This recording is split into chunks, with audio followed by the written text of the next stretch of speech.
교회 식당으로 사용하던 장소는 예전에 우리 교회가 예배당으로 사용했던 그런 곳이었죠. 그리고 그 예배당 옆에는 아주 춥고 좁은 주방 하나도 달려 있었습니다. 지금의 본당이 지어진 이후로 그 예전 본당 전면에는 교육관이라고 돌에 새겨져 있었던 글씨가 있었는데요. 붙어 있었는데 주일 학교가 없어지고 나니 교육관의 기능은 거의 사라지고 오직 식당으로만 사용해 왔었지요. 이 건물이 너무 춥다 보니 밥 먹을 때 밥이 입에 들어가는지 코에 들어가는지 모를 정도로, 그래서 제가 두 번째 오기 전에 전기 필름을 이렇게 깔고 창호를 하이샤시로 바꾸어서 처음 공사를 했었지요. 그리고 공사 이후에 바닥은 따스해졌지만은 건물 전체에 보일러가 설치되어 있지 않다 보니까 추운 것은 그래도 이루 말할 수가 없었답니다. 하지만 또 이 전기 필름을 사용하다 보니까 전기 요금이 폭탄 요금이 나와서 사용할 수 없게 되었고, 그 점에 제가 두 번째로 이제 다시 교회로 오면서 저는 그 이후로 주방을 세 번을 수리를 했던 것입니다. 처음으로 이렇게 와서 공사를 할 수밖에 없었던 것은 물을 틀어 놓지 않으면 겨울만 되면 얼어붙고, 그래서 이건 도저히 우리 여집사님들이, 여자 성도님들이 봉사를 할 수 없는 곳이었다 생각이 되어서 좁은 자리에 있던 그 주방, 물이 계속 얼고 힘이 들어서 수리를 하다 보니까 이게 수정을 좁은 공간 안에서 하다 보니까 또 수리하게 되고 또 수리하게 되고 그렇게 되는 거예요. 세 번째 수리 이후에는 미완성이지만 그럭저럭 사용했었는데, 문제는 장마철에 비만 좀 많이 오면 바닥에 빗물이 스며 들어와서 꼴이 말이 아니었죠. 그래서 하는 수 없이 이번에는 진짜 마지막으로 이제 더 이상 공사하지 않고 건물에 손대지 않게끔 완벽하게 공사를 하려고 시작했던 것입니다. 마가복음 13장의 이야기가 생각이 나는데요. 거기에 이런 이야기가 있습니다. 예루살렘의 성전이 회파될 때에 돌 위에 돌 하나도 남김이 없이 다 무너지고 만다는 그 말씀처럼 예전에 시멘트 블록으로 지어졌던 교회 주방 내 이 벽들은요, 이제 그제 햄머와 브레커로 전부 다 깨어내고 예전의 브로크는 한 장도 찾아볼 수 없는 그런 상황이 되었죠. 예전에 만들어졌던 벽을 그대로 놔두고 공사를 했더니 지금까지 공사가 제대로 이게 꼴이 안 되었고, 두 번, 세 번 계속 공사 횟수만 늘어났고 제대로 공사가 되지 않아 대대적인 수술이 불가피했던 거죠. 돈 적게 들려고 적게 들어서 하려고 또 그 일이 너무 커지면 안 되니 그냥 쉽게 하자고 했던 것이 화근이었던 것 같습니다. 제대로 공사를 해야 그래야 돈이 덜 들어가는 거죠. 올 초에 처음 공사를 시작할 때 업자에게 맡겼더라면 지금처럼 전부 다 뜯어내지는 못했을 것이고, 또 뜯어낸다 하더라도 비용이 만만치가 않았을 것입니다. 그리고 그렇게 업자에게 맡겼다면 겉모양만 반지르하게 하는 공사가 되고 말았을 것입니다. 그리고 또 언젠가는 필요에 의해서 추가로 공사를 또 해야 되는 꼴이 발생할 것이 뻔했습니다. 여러분, 무슨 일이든 하려면 제대로 해야 하는 것이 맞고, 예전 것은 다 뜯어내고 지워버리고 다 치워버리고 새 것으로 해야 되는 것이 맞습니다. 일이 많은 것 같더라도 오히려 그게 일이 더 적은 것이죠.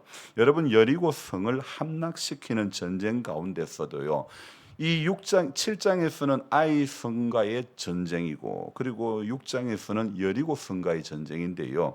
이 여리고 성과의 전쟁 가운데서도 하나님의 방법대로 제대로 이렇게 전쟁을 한 거죠. 어떻게 했습니까? 하루에 한 바퀴씩 돌고, 그리고 마지막 17일째에는 7바퀴 돌고 외칠 때에 여리고성이 무너졌던 것이죠. 좀 이해가 안 되지만 하나님의 말씀이고 하나님의 방법이기에 이스라엘 백성들은 승리의 기쁨을 맛볼 수가 있었죠. 그것도요, 인명피해 하나도 없이 엄청난 승리를 그렇게 너무 쉬운 방법으로 얻었던 것이죠. 그런데 오늘 이 7장에 넘어오면 어이없는 예상치 못한 실패를 경험하고 마는 것입니다. 바로 앞 여리고와의 전쟁에서 하나님의 방법대로 제대로 한 그 결과가 또 그 결과로 일방적인 승리를 거둔 것이 어쩌면 화근이었을까? 그 승리의 원동력을 자신들의 전술이 좋아서 그리 되었다고 착각한 것은 아니었던 것일까? 만약 저는 오늘 새벽에 이런 생각을 해보았습니다. 만약에 송경민 목사의 은혜라는 곡이 혹시 그때 작곡이 되었더라면 모든 것이 은혜, 은혜, 은혜였어. 한없는 은혜. 내 삶에 당연한 것 하나도 없었던 것을 모든 것이 은혜, 은혜, 은혜였어. 그리 찬송하며 교만하지 않았을지 않을까. 그리고 이 난공불락의 요새에 비하면 아이성은 상대적으로 작고 약해 보이니까 그래서 그런지 하나님의 은혜, 하나님의 인도하심을 구하는 장면이 나오지 않습니다. 여러분, 예나 지금이나 사람들은요, 조금 힘이 없고 조금 약하고 조금 권력이 없으면 무시하고 좀 작은 일은 기도도 잘 안 하고 제 힘으로 얼마든지 가능하다고 믿는 사람들이 많은 것 같습니다. 얼마 전 국회 청문회에 자기보다 20살 정도 많은 목사에게 어린 국회의원이 금배지 달았다고 고함치는 그런 모습, 저는 그 목사의 행동이 잘한지는 솔직히 모르겠습니다. 왜냐하면 모든 일들도 보는 사람의 시각에 따라 다 다르기 때문에 나는 그 목사님이 잘했다 못했다 그건 말하고 싶지 않습니다. 단지 나이 어린 이 국회의원이 자기보다 나이가 훨씬 더 많은 목사님에게 그렇게 호통부터 치는 모습은 이거는 올바르지 않다, 이런 생각을 해보았습니다. 동시에 저 역시 마을에 힘 없는 분들 앞에 힘 있는 자의 모습으로 서게 되지 않을까. 늘 이거 조심해야 될 문제다, 이런 생각을 하게끔 만들었던 거죠. 여러분, 우리는 하나님 앞에나 사람들 앞에나 처음처럼 하는 것이 맞다는 생각을 해봅니다. 여리고와의 전쟁에 정탐꾼을 보내었는데 아이성과의 전쟁에서도 정탐꾼의 이 보고를 받았는데 적다는 이유로 작전 계획도 없이 어떤 전략도 없이 3절에 뭐라고 되어 있습니까? 한 2-3천 명만 올라가서 아이를 치게 하소서. 그들은 소수이니 모든 백성들이 그리로 보내어 수고롭게 할 필요는 없지 않느냐, 그렇게 이야기하죠. 그 결과 4절에 어떻게 됩니까? 백성 중 3,000명쯤 그리로 올라갔다가 어떻게 됩니까? 결과는 아이 사람 앞에서 도망하니. 자, 그렇게 이스라엘 백성들이 그 작은 아이성에서 패배를 하고 말죠. 그 결과 5절에 백성들의 마음이 어떻게 되었을까요? 5절 끝에 백성의 마음이 녹아 물같이 된지라. 이 말은요, 백성들의 사기가 이미 땅에 완전히 떨어지고 말았다는 것이죠. 이에 지도자 여호수아의 행동은 무엇입니까? 6절입니다. 같이 읽습니다. 여호수아가 옷을 찢고 이스라엘 장로들과 함께 여호와의 궤 앞에서 땅에 엎드려 머리에 티끌을 뒤집어 쓰고 저물도록 있다가. 자, 왜 여호수아가 옷을 찢었을까요? 왜 여리고보다 작은 아이성에서는 실패하고 말았을까요? 물론 원인은요, 이스라엘과 함께 하나님이 하시지 않았다는 것이 결정적인 원인이겠죠. 여러분, 큰 성읍이든 적은 성읍이든 큰 일이든 작은 일이든 기도해야 이기는 것입니다. 기도해야 영이 사는 것입니다.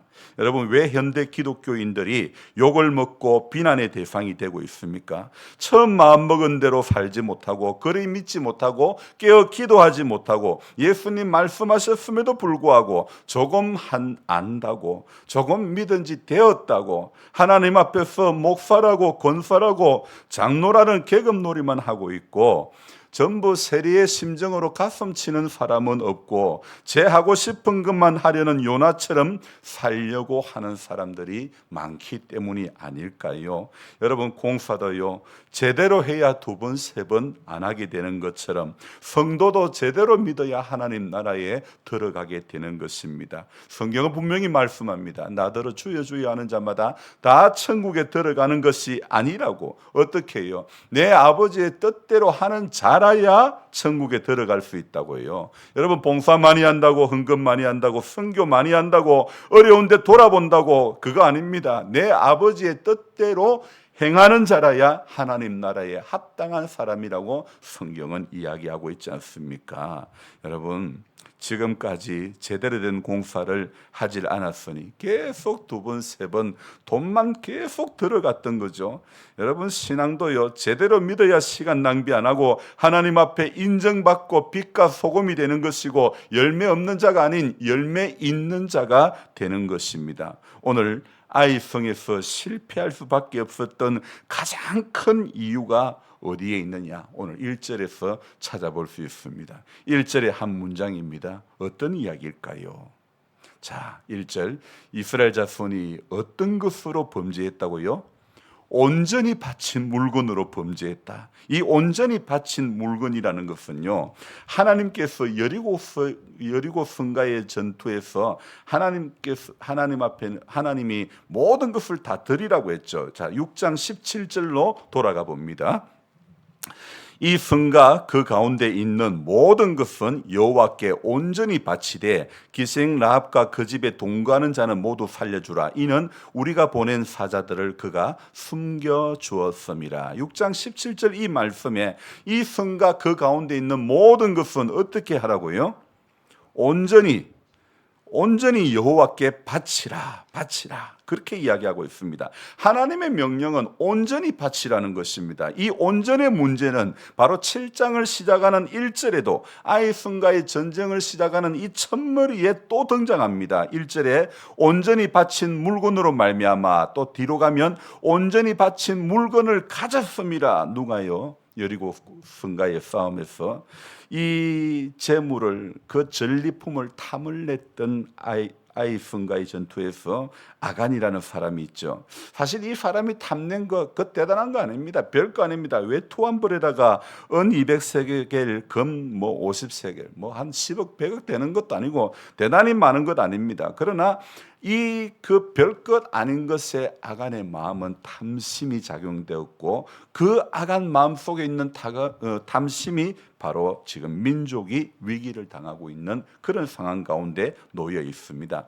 아간의 범죄로 전쟁에서 실패했다는 것은요, 이것은 오늘 우리에게 무엇을 교훈하고 있냐면, 여러분, 하나님의 교회 공동체는 한 몸이라는 사실을 알려주는 것이고, 한 부분이 아프면, 한 부분이 상하면 몸 전체가 아프다는 것을 잘 보여주는 예가 되는 것입니다. 그래서 그 아픈 부분을 해결하지 않으면 결코 하나님의 인도하심을 누릴 수가 없다는 아주 심각한 사실을 우리에게 교훈하고 있죠. 점점 골마져 가는데 임시 처방으로 약만 먹고 있다고 되는 게 아니죠.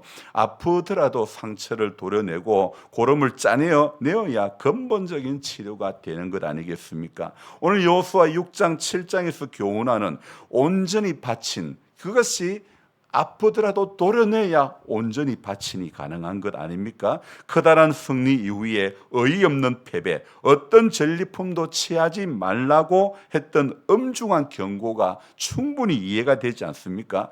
여리고와의 전쟁도요, 이스라엘 백성들이 군대로서 사실 한 거는 아무것도 없습니다. 무엇으로 이긴 겁니까? 한 바퀴 돌고, 하루에 한 바퀴 돌고, 7일째는 7바퀴 돌고 외치라. 순종했을 때에 이긴 것입니다. 순종으로 이긴 겁니다. 어떤 머리 잘 써가지고 전략이 좋아가지고 이긴 게 아니고 순종으로 이긴 겁니다. 여러분, 우리 하나님의 사람들은요, 순종으로 이기는 줄로 믿습니다. 큰 댐도요, 작은 균열 하나로요, 댐이 무너지고 마는 것입니다. 광야에서나 가나안 입성에서나 언제든지 호시탐탐 자기 욕망에 사로잡혀 공동체를 위험에 빠뜨리는 문제에 많은 사람들은 언제나 있는 것입니다. 예수님 오신 이후로도 이 문제는 끊임없이 제기가 되었던 것입니다. 그래서 우리 예수님 하신 말씀이 무엇입니까? 시험에 들지 않게 깨어 기도하라. 여러분, 오늘도 그것밖에 없는 줄로 믿습니다. 시험에 들지 않게 깨어 기도하는 것만이, 기도해야 영이 살고, 기도해야 교회가 살고, 기도해야 가정이 사는 것입니다. 그래서 저와 여러분들 새벽을 깨우는 우리 임기교회, 항상 주님 앞에 깨어 기도하는 반열에 우리 모두가 서야 되는 것입니다. 기도하는 것은 시간이 날 때, 예배하는 것도 시간이 날 때 하는 게 아닙니다. 시간이 없고 바쁘고 힘들어도요, 기도하는 끈을 결코 놓아버리면 안 되는 것입니다.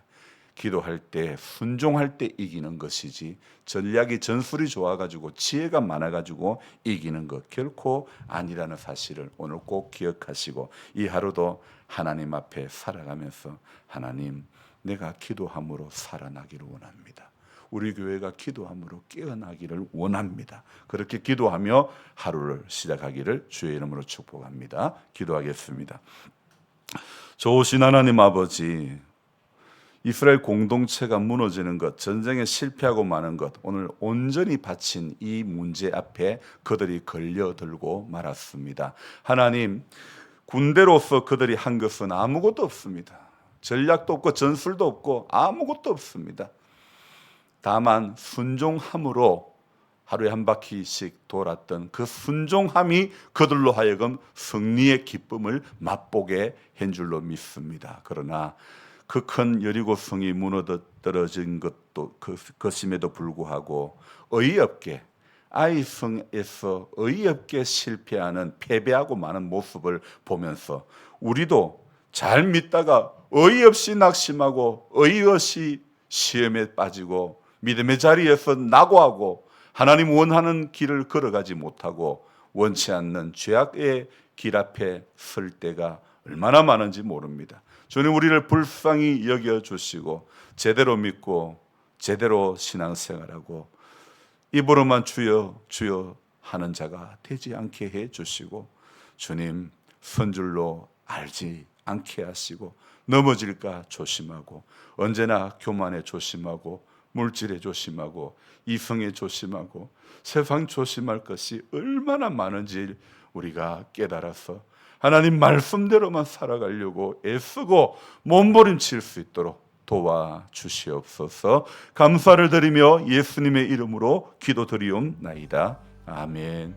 간절한 마음으로 주여 부르고 기도합니다. 주여, 주여, 주여. 아버지 하나님, 자만하다가 넘어진 사람 많습니다.